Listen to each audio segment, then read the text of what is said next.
Welcome to this explainer. Today we're diving into the incredibly structured, literally tiered reality of the private jet industry. It's a market that has exploded to historic highs. And as we'll see, how this whole industry operates is just far more complex and fascinating than luxury for the sake of luxury. What's really fascinating is how the public perception of all this has dramatically shifted over time. Think back to 2008 for a second. The private jet industry was on the verge of total collapse. Companies were canceling orders left and right, and executives were actually choosing to drive to meetings because the optics of stepping off a Gulfstream during a recession could quite literally end careers. It was this massive political talking point. But then, very quietly, the industry rebounded and came back stronger than ever. Today, there are actually more private jets in the air than at any point in history. Now, within this booming industry, the gap between the entry level and the absolute apex, it's staggering. We're going to start our journey at the very bottom of the ladder, where someone might pay just $2,000 for their seat on a private flight. And that perfectly sets up the contrast when we look at the other extreme. Because someone else, sharing that exact same runway, heading into the exact same sky, just dropped $75 million for the entire plane. It's the exact same takeoff, but they are living in completely different realities. So let's step onto the wealth escalator with level 1, chasing the illusion. Here we find semi-private and empty leg flights. These are entirely designed to make you feel like you've made it, even if you're not quite there yet. So what exactly is an empty leg? Well, a jet has to fly somewhere to pick up its actual client, right? Instead of flying empty, operators sell those seats for a fraction of the cost, usually around $1,500 to $4,000 one way. Plus, you've got operators flying fixed routes out of small terminals. You skip the TSA nightmare, you get some legroom, and honestly, this level is an absolute magnet for startup founders who just closed a seed round and want that private terminal selfie, or maybe a real estate agent making a ground entrance. But here's the catch. Once that selfie is posted, reality kind of sets in. The convenience, it's very real, but the flexibility is absolutely zero. That flight leaves when it leaves and goes exactly where it's scheduled to go. You have absolutely no say in the schedule. And as we're going to see, in this industry, flexibility isn't just a perk, it's the entire product. Which brings us to level 2, on-demand charter with light jets. This right here is where true private aviation actually begins. Why? Because the plane finally waits for you, not the other way around. So who's flying at this level? Usually it's a mid-market CEO who needs to hit 3 different cities in a single day, or maybe a law firm partner taking a team of associates to a big closing. At this point, someone actually sits down, does the math, shows it to their CFO, and the CFO actually says yes. Because chartering a light jet, say a Citation CJ3 or a HondaJet, for 25 to 35 grand round trip, it can actually be cheaper than buying 5 last-minute business class tickets and paying for everyone's hotel rooms. It's no longer about luxury, it's straight-up efficiency. Now, as we start scaling up this ladder, you'll see the hourly charter costs escalate dramatically. But that efficiency we just talked about? That's the hook. It pulls clients deeper and deeper into private aviation as their businesses grow.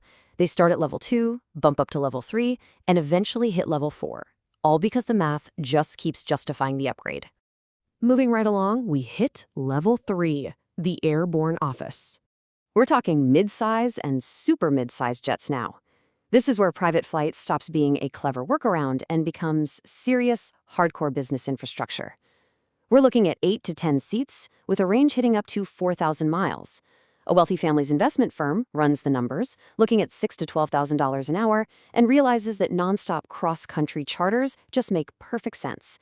With stand-up cabins and enclosed lavatories, it's literally an office with a runway. Nobody moves to this level just to show off. They move here because wasting time on a 2-day commercial trip literally costs them more money than just booking the jet. Next up is level 4, heavy jets. At this stage, the whole paradigm shifts again. The cabin starts to matter just as much as the destination itself. It's literally competing with a high-end hotel suite. And honestly, it's winning. We're talking full galleys, a flight attendant making actual fresh meals, and multiple cabin zones. Private equity funds use these heavy jets as shared corporate assets. You can host a board meeting in the air, hammer out a deal, and land 6 hours early. Or, let your kids sleep in the back cabin while you have dinner 2 rows up. The plane is no longer a perk, it's a dynamic, flying asset.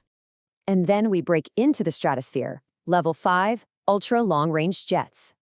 Welcome to the billionaire tier, where distance basically stops existing. We're talking billionaires and tech founders flying point to point anywhere on the globe. These jets have a range of 7,000 to 8,000 nautical miles. That means flying New York to Tokyo or London to Singapore completely nonstop. No fuel stops, no annoying intermediate customs. And these $75 million machines, like the Gulfstream G700, they command the exact same presence on an airport ramp as an S-Class Mercedes does in a grocery store parking lot. When one of these rolls up, people definitely stop and stare. Believe it or not, we can go bigger.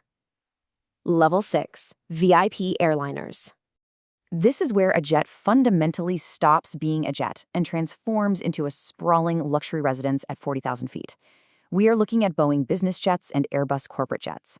These flying homes are customized with up to 6 distinct cabin zones. So who's buying these? We're talking royal families and industrial dynasty heirs. This is that profound, quiet, generational wealth that purposefully keeps its name off the Forbes list. Think about it like this. Someone spending 12 hours on a Gulfstream is comfortable, sure, but someone spending 12 hours on a Boeing business jet is literally at home. For this tiny fraction of the world, a standard jet is just never going to cut it.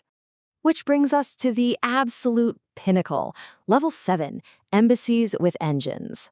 This right here isn't traditional private aviation anymore. It is pure political power with wings. We are solidly in head of state territory. You've got Saudi Arabia's flying palaces equipped with full diplomatic support, and the Sultan of Brunei's 747, where the interior alone reportedly cost over $100 million, complete with gold-plated fixtures. And of course, Air Force One. It functions as a completely secure mobile command center during national crises, packed with a medical suite and mid-air refueling capabilities. These aren't just planes, they function as actual sovereign territory in the sky. To really wrap our heads around this reality, consider the estimated program cost for the new Air Force One replacement, $5.3 billion. Yeah, billion with a B. It's a number that defines absolute state capability, just worlds away from anything resembling commercial travel.